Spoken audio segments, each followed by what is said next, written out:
I think we all agree that sales is evolving. If you believe sales is evolving, raise your hand. Right? Some principles always remain the same in sales, but a lot of things are changing. Right? Remember this? Who did a proposal on a typewriter? Raise your hand if that. Okay, never mind. That's all right. You don't have to raise your hand. Now we've got these fancy MacBooks where it's a workstation right there. Everything that's so powerful at our fingertips. Before, we used to go knocking door to door, pounding the pavement, right? This kind of sales in my neighborhood, that's going to get you in trouble, right? The Girl Scouts could do that. A grown person might not get away with knocking on too many doors. So this is phasing out, and instead we're welcoming inside sales teams. Outside sales can be very expensive, and I'm sure some of you guys maybe still do that. But a lot of the focus is in building inside sales teams that could provide more revenue and could do it with less investment, less capital. And who ever had a Rolodex? My mom loved the Rolodex. I think she still has it. She's got people's business cards. She takes little notes, has like Post-it notes all over it. It's a big mess, right? Now we're getting rid of this, and we've got LinkedIn. This is your Rolodex on steroids. That's how powerful this network is, and we're going to get into that in just a bit. And besides being a Rolodex, LinkedIn is also a powerful lead generation tool. Now look at that slide. What do you see highlighted in bold? Tool. It's just that, a tool. Okay, and we're going to go back to that in a little bit. But first, guess what else has changed? So sales has evolved, right? Our profession has evolved. But what else has changed? The customer, the buyers, you got it, our clients, their behavior, the way that they begin a sales process has dramatically changed, right? Now, 70% of the buying process is completed before they even reach out to the sales department.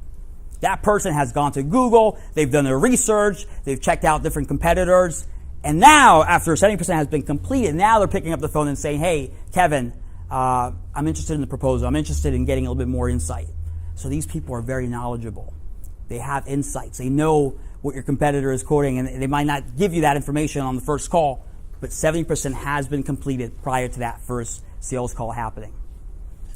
And what are we all doing every morning? Is anyone active on Twitter? Right? So, by the way, hashtag TRSA. Feel free to tweet, and you could tag me at Zelaya. But people are consuming content. Your buyers, your clients are consuming content every single day. It could be something on their Facebook feed, something on LinkedIn, maybe an email that they got, maybe they attended a webinar, they downloaded a white paper. They're consuming content about products that they are considering buying. On average, decision makers consume 5 different pieces of content before getting ready to speak to sales. So again, they're knowledgeable. They're knowledgeable. Before sales, it used to be we didn't put a lot of information out in the public, and we had control of that sales conversation, because if they wanted information, guess what? You got to pick up the phone and talk to me first, and then I'll give it to you. And you had control of that sales conversation. Now the customer's in control.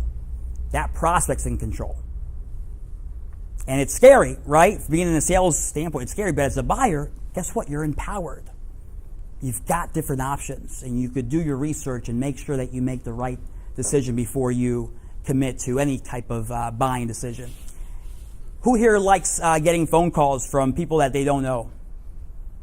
Who here ever got in the voicemail and they just checked the voicemail just to stop that blinking light from being on their phone, right? Do you check voicemails? Do you like being cold called? Not many of us do. So why are we still relying on old school methods to get to this new school client? It takes an average of 3.68 cold call attempts in 2007. Now you're calling someone 8 times. Think about it. Is that a very resourceful way to use your valuable time?